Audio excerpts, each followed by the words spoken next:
2018లో జరిగిన issue. So biggest issue. Yeah right. ఆ టైంలో సెన్సేషనల్ కేసు ఇది డెఫినెట్గా, ఎందుకంటే ఇది అన్ని కాంపోనెంట్స్ ఉన్నటువంటి కేసు. సో ఒక ఆనర్ కిల్లింగు, నెక్స్ట్ ఒక కాంట్రాక్ట్ కిల్లింగు అండ్ హైర్డ్ కిల్లింగు, ప్లస్ ఇంతే కాకుండా దీంట్లో క్రిమినల్స్ కూడా చాలా సఫిస్టికేటెడ్గా టెక్నాలజీస్ని వాడి చేసిన వాళ్ళు. ఇవన్నింటినీ కూడా ఉండి కూడా మేము కూడా అంటే ఫస్ట్లో మాకు కూడా ఫస్ట్ అవంగానే అసలు ఫస్ట్ అర్థం కాలేదు ఏంటి దీంట్లో ఎవడు ఉండొచ్చు ఏంటి అనేది కూడా. మారుతిరావు అసలు ఆయనకు సంబంధం లేనట్టే ప్రవర్తించాడు. అసలు స్టార్టింగ్లో నాకు తెలియదు అన్నట్టే ఉన్నాడు. ఎందుకంటే అతను కూడా బాధపడుతున్నట్టు, లేకపోతే అతను లేడు అసలు ఆ రోజు అక్కడ స్పాట్లో కూడా లేడు జరిగిన రోజు. అసలు అక్కడ ఎక్కడ లేడు, అతను ఎక్కడో హైదరాబాద్లో పని మీద వెళ్ళానని చెప్పి ఏదో చెప్తున్నాడు. సో ఇదంతా చూస్తే కనుక ఆ రోజు మాకు ఎవరు చేసి ఉంటారు ఏంటి అనేది కూడా రకరకాల ఇది వచ్చింది. బట్ ఆ కన్ఫ్యూజను లేదా అది అర్థం కాని పరిస్థితి నుంచి క్లారిటీకి వితిన్ 2-3 డేస్లో వెళ్ళటం జరిగింది. సో అప్పుడు చాలా నిర్దాక్షిణ్యంగా కూడా వెళ్ళాం. ఎందుకంటే అప్పుడు ఇది అందరు రకరకాల పార్టీల్లో ఉన్నారు. అప్పుడు ప్రతి వాళ్ళు ఉన్నా కానీ కూడా అందరూ కూడా మనం పార్టీలకు అతీతంగా, మేము రాజకీయాలకు అతీతంగా అప్పుడు తీసుకెళ్ళటం జరిగింది ఆ కేసులో. సో తీసుకెళ్ళినప్పుడు మనం ఇప్పుడు చూస్తున్నటువంటి రిజల్ట్ కూడా మేము అనుకోవటం అది ఒక ప్రొఫెషనల్గా చేసినటువంటి దర్యాప్తులో భాగంగా ఈ కేసును తీసుకెళ్ళటంతో ఈ మంచి రిజల్ట్ ఈరోజు A2కి death sentence and A3 and తక్కిన వాళ్ళందరికీ కూడా లైఫ్ రావటం అనేది చాలా ఆనందంగా ఉందన్నమాట. సో అలాంటి విజయవాడ కేసు నుంచి ఇప్పటిదాకా మీరే చూస్తున్నారు, కులాంతర మతాంతర వ్యవహారాలు, డబ్బుతో కూడుకున్న వ్యవహారాలు. సో యాక్చువల్ మీరు సీనియర్ ఆఫీసర్గా ఏం చెప్పదలుచుకున్నారు? ఒకటండి, నిజం అనేది నిజమే ఉంటుంది. సో ఇప్పుడు ఏ కేసు అయినా కానీ కూడా అది ఎప్పుడు కూడా నిజాన్ని దాచడం అనేది ఇంపాసిబుల్. సో మేము ఫస్ట్ నుంచి చెప్తూ వచ్చాము.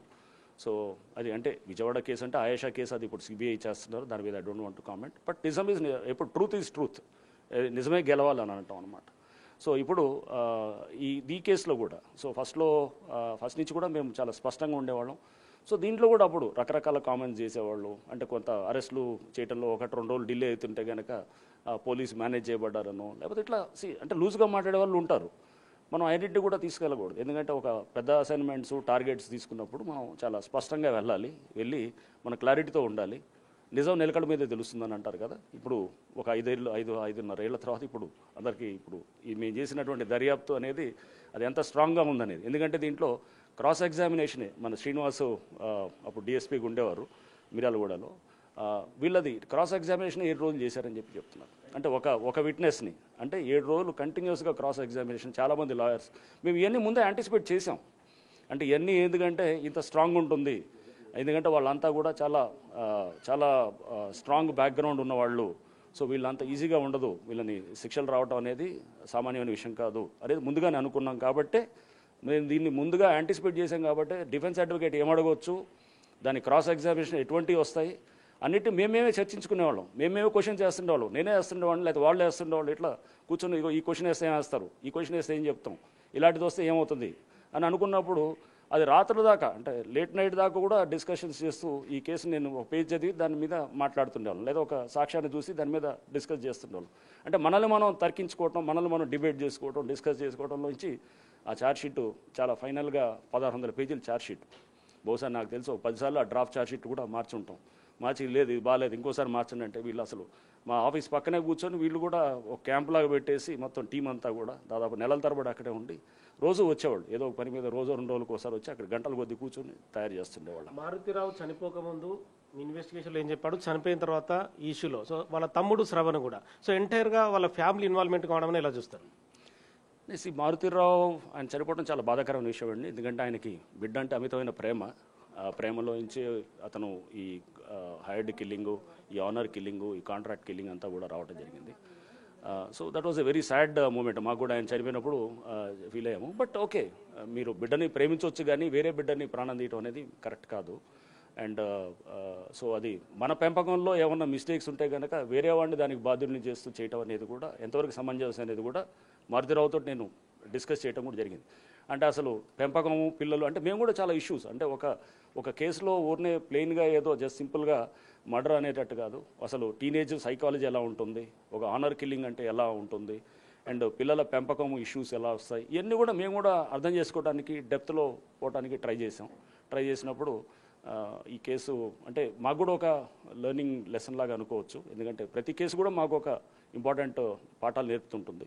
సో ఈ కేసులో చాలా నేర్చుకోవాలి, అంటే human psychology, teenage psychology and ఒక అంటే ఇంటర్ కాస్ట్ మ్యారేజ్లో ఉన్నటువంటి సైకాలజీ ఎలిమెంట్స్ ప్లస్ టెక్నాలజీ, రకరకాల కొత్త టెక్నాలజీస్ని కూడా మేము యూజ్ చేస్తూ ఇవన్నీ కూడా ఈ కేసులో చాలా అన్ని ఫీచర్స్ని తీసుకురావడంతో ఐ థింక్ కేసు చాలా స్ట్రాంగ్గా 6 years 9 months పట్టింది. ఇంతకాలం పట్టడానికి సీసీటీవీ ఫుటేజ్ మీకు ఎంత ఉపయోగపడింది? గ్రౌండ్ ఎవిడెన్స్ని మీరు ఎలా కలెక్ట్ చేయగలిగారు? కేసు ఛార్జ్షీట్ వేసింది 2019 జూన్లో అనుకుంటా. 1 year తర్వాత అంటే 9 months పట్టింది. అప్పుడు ఛార్జ్షీట్ డిలే అవుతుంటే కూడా ఎన్నో మాటలు అన్నారు, ఇది కేసును ఇలా చేస్తుంది. ఇవన్నీ పడాల్సి వస్తుంది అనమాట తప్పకుండా. ఏదో ఒక అధికారిగా ఒక దర్యాప్తు సంస్థ చేస్తున్నప్పుడు అందరి మీద ఇది మేనేజ్ చేస్తున్నారు, లేకపోతే టైం పడుతుంది, ఛార్జ్షీట్లు వేయట్లేదు అనేది ఇట్లా రకరకాలుగా ఉంది. సో మేము చేసేది ఎందుకు, పర్ఫెక్షన్ కోసం చేస్తూ ఉండింది అనమాట. ఆ కేసుని అంటే ఎక్కడ కూడా నీరుగా ఆ కేసుని మేము వెళ్ళిపోతాం, అందరం మారిపోతాం, బట్ తర్వాత దాన్ని ఆ కేసు నీరు గారిపోకూడదు అనేటటువంటి ఒక సదుద్దేశంతో దాన్ని లేట్ అయినా కానీ కూడా చాలా పగడ్బందీగా బిల్డ్ చేసాం. ఆ తర్వాత 2019 జూన్లో అయినటువంటి కేసు ఇప్పుడు ఈరోజు అంటే దాదాపు 2025 మనకి ఈరోజు మార్చ్లో, ఇప్పుడు మార్చ్ 10th. స్వయంగా మారుతిరావు ఒప్పుకున్నాడా మీ ముందు, నేనే నా అంటే అల్లుడిని హత్య చేశానని చెప్పి? ఒప్పుకోవటం అదంతా 100% అది జరిగింది. తర్వాత జరిగిన విధానం కూడా ఉన్నది ఎంత కూడా, బట్ కన్ఫెషన్ ఆఫ్ ఇది ఒక అక్యూజ్డ్ అనేది అది ఇన్అడ్మిసిబుల్ కాబట్టి, సో అది only to the extent of discovery of a fact అంతవరకే ఉంటుంది కాబట్టి, సో దానికి ఉంటుంది. బట్ అది section 25 of Indian evidence act అది మనకి దాని కింద హిట్ అవుతుంది కాబట్టి అది అడ్మిషన్లోకి రాదు ఆయన ఒప్పుకున్నా కానీ కూడా. బట్ సెక్షన్ 27 ఎవిడెన్స్ యాక్ట్ కింద మనం to the discovery of a fact దానికి అట్లా ఉంటుంది. సో అది పక్కన పెడితే కనుక మనకి అంటే ఎవిడెన్షియరీ వాల్యూ ఆఫ్ ఆయన ఒప్పుకున్నారు లేదనేది, ఆయనలో అయితే మటుకు తప్పకుండా ఆయన కూడా బాధపడటం మొదలెట్టి మాటల్లో ఆయన కూడా అంటే ఫీల్ అవ్వటం, అంటే బహుశా హ్యాండ్లింగ్ విధానం సరిగ్గా చేయలేదు అనేటటువంటిది ఆయనలో కూడా నాకు అది అంటే ఒక రకంగా ఏమంటారు పశ్చాత్తాపం అనేది కూడా అక్కడ కనబడ్డట్టు కూడా అనిపించింది. హైకోర్టుకు సుప్రీంకోర్టుకు వెళ్తే కేసుల పరిస్థితి ఎలా ఉంటుంది, వాళ్ళ అప్పీల్ని ఎలా తీసుకుంటాయి కోర్టులు ఈ కేసులు? ఐ డోంట్ థింక్ ఇది అవన్నీ కూడా ముందుగానే యాంటిసిపేట్ చేసామండి. చేసి దాన్ని ఏ కోర్టులో కూడా వీళ్ళకి రేపు రిలీఫ్ అంత ఈజీగా ఉండదు. ఎందుకంటే రేపు ఇక్కడ తప్పు జరిగింది అనేటటువంటిది ఎక్కడ కూడా అంత ఈజీగా వాళ్ళకి ఛాన్స్ లేదు, ఆ దర్యాప్తులో ఉండటానికి ఛాన్స్ లేదు అనేది నేను అనుకుంటాను. సో హైకోర్టుకు వెళ్ళినా కానీ కూడా తప్పకుండా అప్హెల్డ్ చేస్తుంది ఈ జిల్లా కోర్టు చేసిన దాన్ని, అండ్ రేపు సుప్రీంకోర్టుకు వెళ్ళినా కానీ కూడా తప్పకుండా ఇదే డెసిషన్ ఉంటుందనే నేను అనుకుంటున్నాను. ఎందుకంటే దర్యాప్తు మనం వన్స్ ఫండమెంటల్స్ క్లియర్గా ఉన్నాయనుకోండి, స్ట్రాంగ్ ఉంటాయి కనుక ఎక్కడికి వెళ్ళినా కానీ కూడా తప్పులు అనేది అంత ఈజీగా ఉండడానికి ఆస్కారం లేకుండా చేసింది.